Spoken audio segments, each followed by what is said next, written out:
was a Friday morning, so March 31st. Sierra Herrera was headed to work when she hit a deer, wrecking her car. She had the vehicle towed to a body shop where she was initially told the fix would take about 10 days. But when they discovered more damage, things started unraveling. The shop let me know that they found some issues with my radiator support, and it was going to take an additional 30 days potentially to get the parts ordered and sent in. By May, she says her insurance company told her there was no longer an adjuster on her claim and they wouldn't be paying for anything else. They didn't really give me any recommendations for what to do after that, just that they weren't going to pay any more money and they didn't want to come look at it anymore or do anything here. The weeks dragged on and Sierra's insurance company and the shop were still at odds. They were clashing. They weren't going to come to an agreement. And I wanted to find a way to middleman this. I don't know anything about cars. Eventually, she forced her insurance company back to the table using the appraisal clause. The appraisal clause is huge. Chad Keefe is the general manager at Burley's, a different shop than the one Sierra used. He's also an active member of the Auto Body Association of Texas. The insurance company doesn't agree with the body shop that's fixing your car, and say you're several $1,000s different, and the insurance isn't budging, then you can evoke the appraisal clause. That's when 3 independent parties meet to decide what the true damages are. Basically, those 3 will look at the damages, review, write their own assessment of the damages, and it takes 2 of them to agree for it to be binding. The appraisal clause isn't free.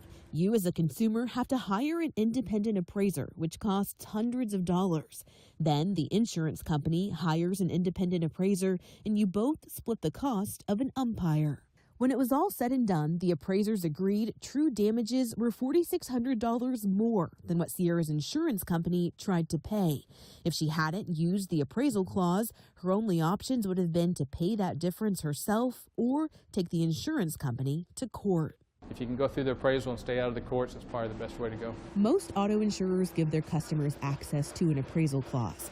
However, Keefe says some companies are starting to quietly remove the clause from their policies.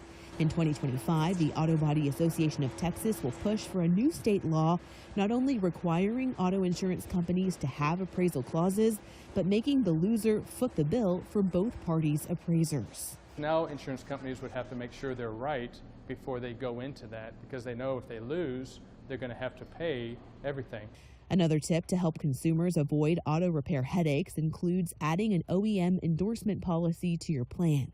For an added fee each month, some insurers will put it in writing that they'll pay for new quality parts when your car needs repairs. And that way, when you get involved in a wreck, you're guaranteed OEM parts, and which are factory parts, the same parts that came with your car that were crash tested with your vehicle when it was built.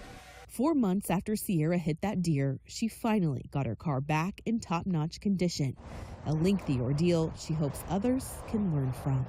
Melanie Torrey, CBS Austin News. Thank you for watching. Please hit the subscribe button and get the latest news by downloading the CBS Austin News app.